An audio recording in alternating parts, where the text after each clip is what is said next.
right after he was dealing with this like dead body basically and trying to like save the life on scene, he had stood up and walked straight to his partner, and the first thing out of his mouth was like, "Hey man, I'm trying to grow out my mustache. How do you think it looks?" And like it was like the first thing out of his mouth. And it was just, and he thought it was, and both, of course we were like cracking up because I was like, "Oh my God, that's Yeah. crazy. Is your sergeant gonna give you a bunch of shit for that?" And Yeah. no, he's like, "No, I could totally cover it up as it's just a coping, like, that was how I coped." And I'm like, "Well, it sounds like that's what your brain did. Your brain, like, shut down, and, like, that was, like, an I feel like that's an extreme example of the compartmentalization that has to happen Right. when officers and first responders are responding to these horrible things, and it's always happening. I mean, some Mhm. departments in some cities and locations more than others, but you still have to always there's always the possibility that the most traumatic things that the general population aren't exposed to could happen on your shift.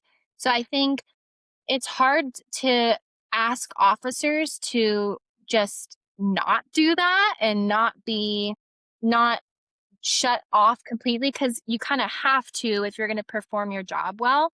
I think what happens though over time is that does have an impact, and it starts to show up as, like we're talking about, like, um, you just start to struggle with, emotional regulation skills, and you just over time, like that always amped up feeling. I mean, we know research has shown that hypertension and high blood pressure and all of those things happen, especially, with officers. And I think there's something I heard of, like, the first 5 years after retirement, some officers, there's like an increased risk of like having heart attacks and stuff.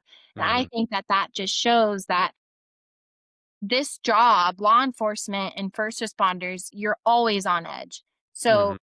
all that to say, over time, yes, like shutting down and compartmentalization and all of that can have lasting effects that are probably negative, especially on your mental health. Um, and I think that that's why I have been, trying to offer EMDR and looking at offering that for first responders so it can be something that they can utilize to be able to get through their careers and feel like they're handling it as they go. Because Yeah. you're not gonna officers, if they go into like trauma therapy and treatment, maybe another thing that they're thinking is, well, why would I go and try to and do EMDR if I'm constantly being exposed to these things? Like, what's the point?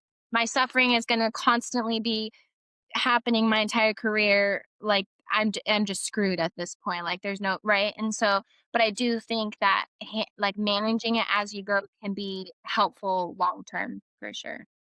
Yeah, and the reason I ask you that question is I know, one of the calls I had that was traumatic, it's a long story, but I lost a patient in a fire because I was a police officer. I didn't have the training to get in the home and all that stuff, and it didn't really hit me until years down the road.